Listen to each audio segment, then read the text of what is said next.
Good morning everyone, welcome back to my channel সুখের সংসার। আশা করি প্রত্যেকে ভালো আছো, আমিও ভালো আছি। আমি আবার ঘুরতে চলে আসলাম। বেশি দিন এক জায়গায় ভালো লাগে না, একটু ঘুরলে মনটাও ভালো লাগে। আর বাপের বাড়িতে এসেছি আজকে আবার, তো আজকেই খাওয়া দাওয়া করে আবার ফিরে যাব। তাই দিদি কি রান্না করলো আজকে, পাঞ্জাবি ভেন্ডি মশলা করেছে। তা আমি আগেও বলেছিলাম দিদি একদম ফুল ভেজ, তো অনেক কিছু রান্না করেছে, তার মধ্যে পাঞ্জাবি ভেন্ডি মশলাটা করেছে। তাই বললাম একটু বলিস আমাকে, যখন করবি তখন আমি একটু দেখব রেসিপিটা, আমি নিজেও তৈরি করব কোনো দিন, তাই জন্য তোমাদের সঙ্গে সেটাও শেয়ার করলাম। প্রথমে ভেন্ডিগুলোকে ভেজে নিয়েছি, তারপরে হচ্ছে বরবটি ভাজতে হয় না, তবু একটুখানি শুকিয়ে গিয়েছিল বলে বরবটিটাকেও ভেজে নিয়েছে। তা আলুটাও ভাজা হয়ে গেছে, লঙ্কা দিয়েছে এবং এগুলো সমস্তটাই আগে আলাদা আলাদা করে ভেজে নিয়েছে।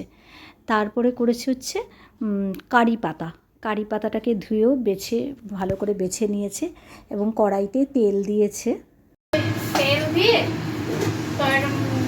করেছি, তো এটার মধ্যে কালো জিরা একটু সোমবার, সর্ষে সোমবার আর মেথি সোমবার দিয়েছি। দিয়ে ওটার মধ্যে যে হয়ে আসছে তখন এটার মধ্যে বেসন দিয়ে দিয়েছি। বেসনটা যতক্ষণ অবধি গন্ধ না বেরোয় ততক্ষণ অবধি ভাজতে হয়। ভাজা হয়ে গেছে বেসন। বেগুনটা ভুলে গেছিলাম দিতে। তারপরে যে বেসনটা ভাজা হয়ে গেছে, এটা হয়ে গেলে তারপরে একটুখানি জল দিয়ে দেবো, একটু গরম জল দিয়ে দেবো।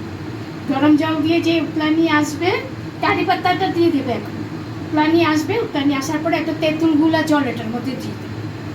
তারপরে একটু গরমের মধ্যে একটু পাতলা পাতলা ঝোল খেতে ভালো লাগে। এটার নাম কি? পাঞ্জাবি ভেন্ডি সবজি। পাঞ্জাবি ভেন্ডি সবজি। বাস, এই একটু ধনে দেবে, এখানে বেসন আছে, একটু ধনে দেব আর একটু হলুদ দেবো, সেটাই মশলা।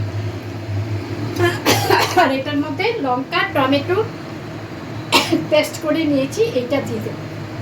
খুব সুন্দর করে সাজিয়ে দিয়েছে, আলু ভাজা করেছে, কুমড়ো ভাজা করেছে, উচ্ছে ভাজা করেছে, গ্রেটারে খুব সুন্দর করে একটা স্যালাড বানায়, স্যালাডটা করেছে। তারপরে হচ্ছে তেঁতোর ডাল করেছে, তারপর হচ্ছে ওই ভেন্ডি মশলাটা করেছে, তারপরে পটল পোস্ত করেছে, অনেক রকম রান্না করেছে। দারুণ আনন্দ ফুর্তি করলাম সারাদিন, ওদের সঙ্গে গল্প আড্ডা দিয়ে একবারে রাতে বাড়ি ফিরে এলাম।